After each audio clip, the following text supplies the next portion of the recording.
Hi, here are some thoughts I wanted to share on codependency, and maybe this will help you in your thought processes and recognize where you might need to make changes. So, a couple of things about codependency. One of them is that we don't make an effort to grow because there's a part of us that knows that if we make an effort to grow, we might want to leave that relationship, that situation, whether it's personal, professional. We realize that we rationalize. If we are willing to grow and step outside of our comfort zone, we know that we're going to be faced with the choice of either staying or going, and that the best answer is that we would likely need to leave that situation, that work environment. And that's hard to wrestle with. So what we'll do is we'll make excuses, we'll rationalize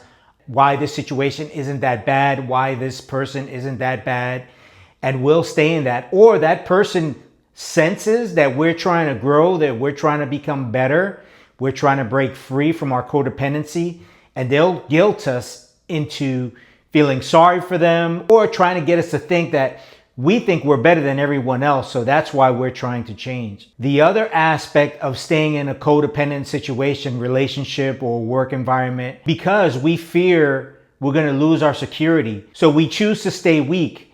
We know that if we grow stronger, we're also going to go through a thought process of saying, I'm strong enough, I can be on my own, I don't need to be in this situation. But if we really looked at the situation with a rational and logical perspective, we would see that this security really is a false sense of security, and it's not lasting. And if that person decides to leave themselves, you're not going to have that security anyway. It's better to build up your strength and be confident in your own security. Think about these points and see where your thought process is along these lines, and maybe where you might need to make some corrections to overcome your codependency.